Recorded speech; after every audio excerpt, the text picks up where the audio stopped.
What's up, YouTube? Today we're looking at some knives. These are more of like on the bushcrafty ends of the spectrum. I don't have Moras on here though. There are knives that I like, the Nieto Fighter. Those kind of disappear into bags, meaning, my larger bug out bag has the Mora Companion. If you're going to have bags, you're going to have things dedicated into them. The Nieto Fighter is in my gym bag in case things go down at the gym. But these are more of like floating knives that I wear. So yeah. This one is the Ontario, oh gosh, I love the quality of some of these things. Hang on. This is the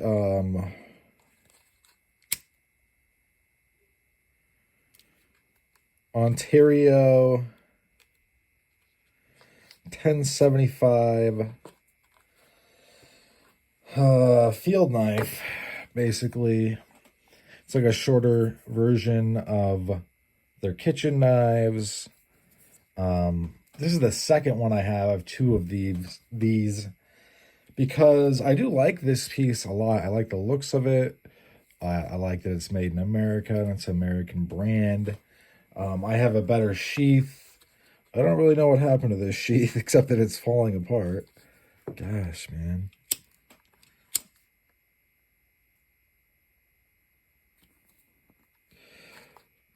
It's important to take care of your gear. This isn't because I didn't take care of it, though. But what I mean is you need to get out your stuff and look it over every once in a while and batten down the hatches, so to speak. Make sure that when you get out and about with the gear, it's not unraveling. And if there's one thing I've learned in the last couple years, it's that sheaths are absolutely as important as the knife itself. But yeah, I like this piece. It's only like 20 bucks. And I think it has a lot of value. It's a good piece. I like saw steels because they're tough and they take an edge. They might not be the longest lasting as far as edges, but the toughness to me is kind of trumps having this super hard and oftentimes brittle edge on a knife. This is the, it's a Nest book. I think it is from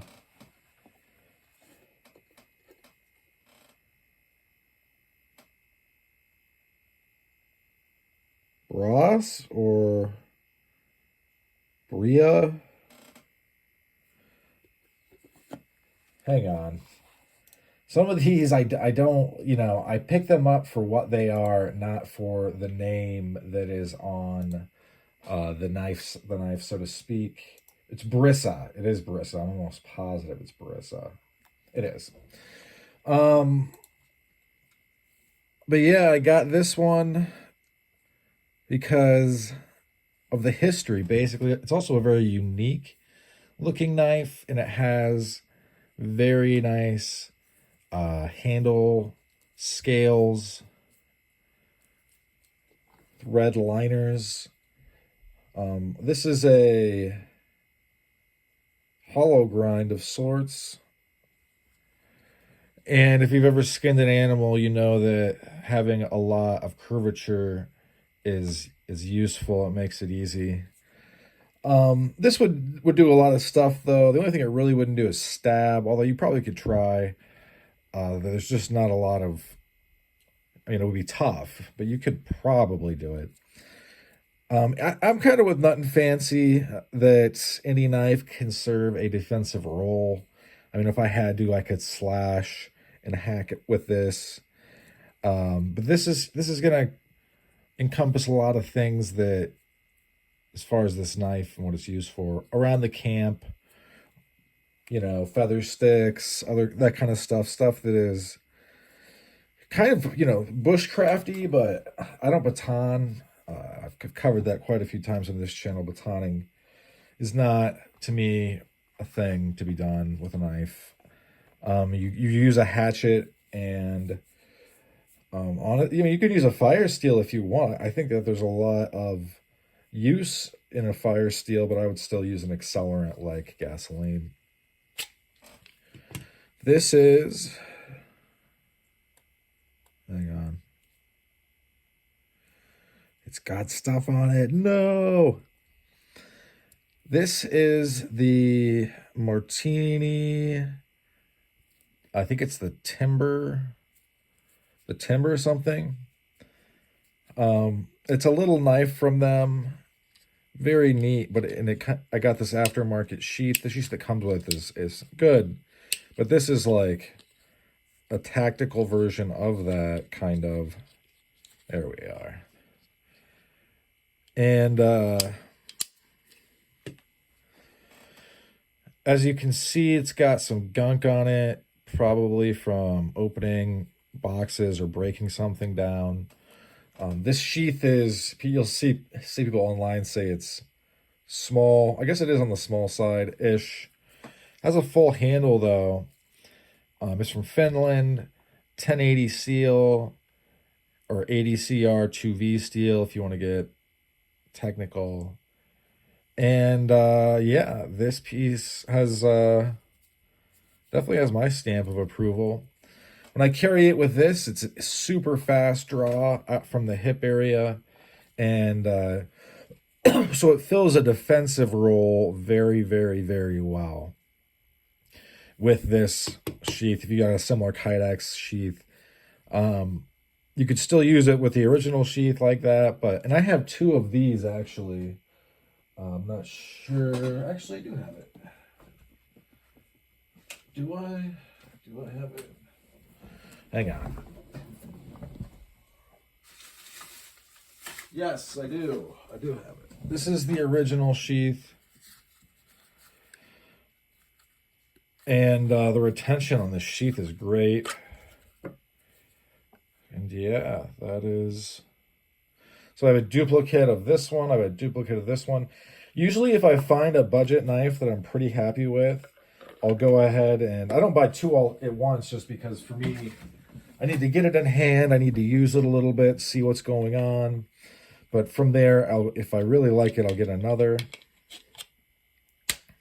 But both of these are like 20 bucks.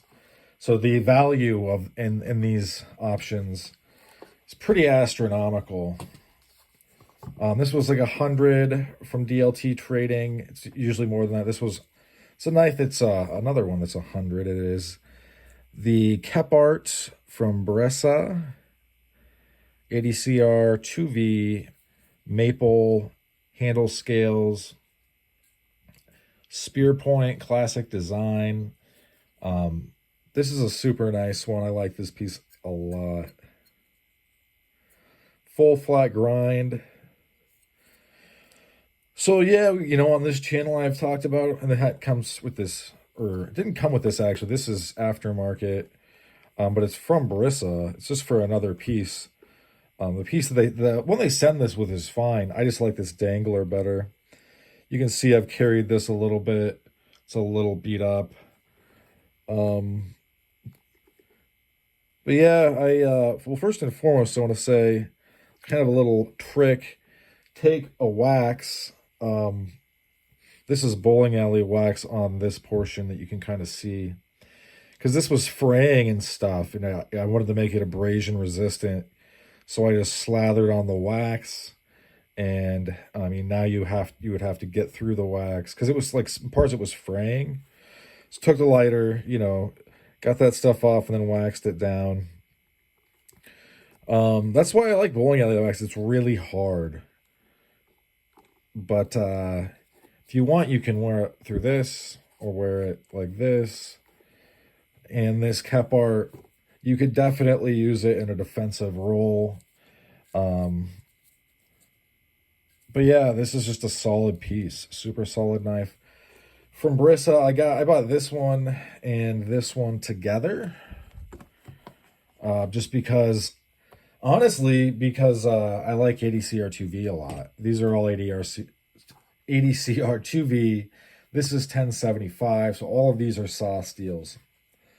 And then lastly, this was just on the channel. This is the Lion steel in Sleipner steel.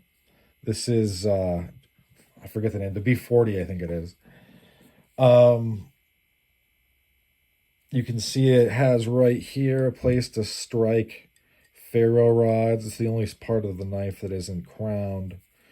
Everything else is crowned, so no sharp edges except for here on the pommel. And then so that you can take it like this and strike, and you're, holding the edge away from you, and you should be able to avoid. You could also do it like this, avoid cutting yourself. The Sleipner steel is basically, I would say, super D2. So not a super steel necessarily. It sides on toughness. It leans towards toughness. Lion steel runs their super steel a little soft to push it more to the toughness side. I like Lion Steel. They're a great company. I have several knives on this channel from them. In the constellation of companies that put out steel together. This is G10. I like G10. And honestly, the further I get into the knife hobby, the more I want, my collection is actually, well, I don't know if I'd say it's slimmed down.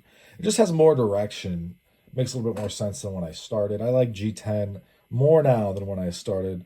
I just thought it was kind of a plastic, but now I kind of think of it as a super plastic, being that it is resin reinforced with glass. I think nylon as well. Lion Steel sent this very nice sheath to go with it. You can see it does kind of click into place. There's a little bit of, I don't say slot, but there's a little bit of play. But I mean, it's not Kydex. This is as close I think as leather can get to Kydex. So they basically preformed this for you.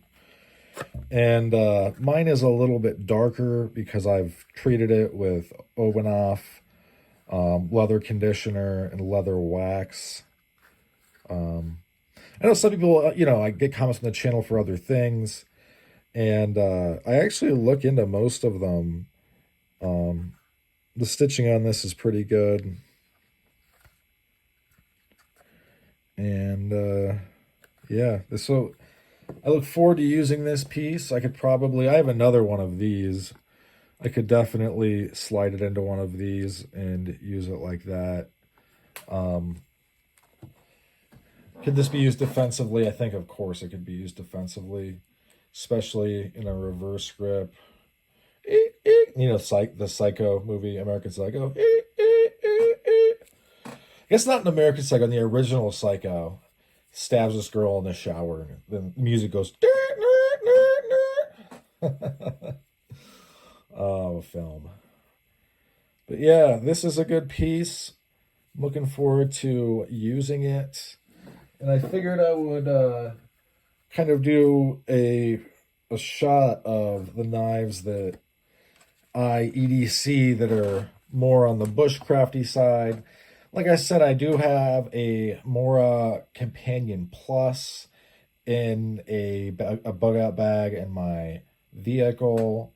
What else do I have stored away? Like this is the Nieto Fighter.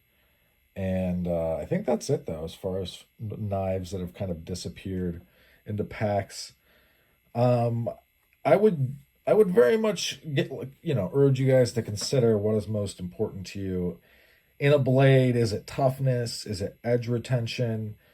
Some people want, they want the what is that stuff? Rex, something Rex. Spyderco used it. It has like an insane hardness. But then you have to. The drawback to that is that it will chip, and for me, I find it to be insanely frustrating when a blade chips very easily, and or easily at all. I want my blades to be kind of rough and tough, and able to take whatever I throw at it. I shouldn't be chipping it on a bone or whatever. But in any event, that's all she wrote for this one. Thanks for sticking with me to the end. Hope you folks have a great rest of your day. Bye now.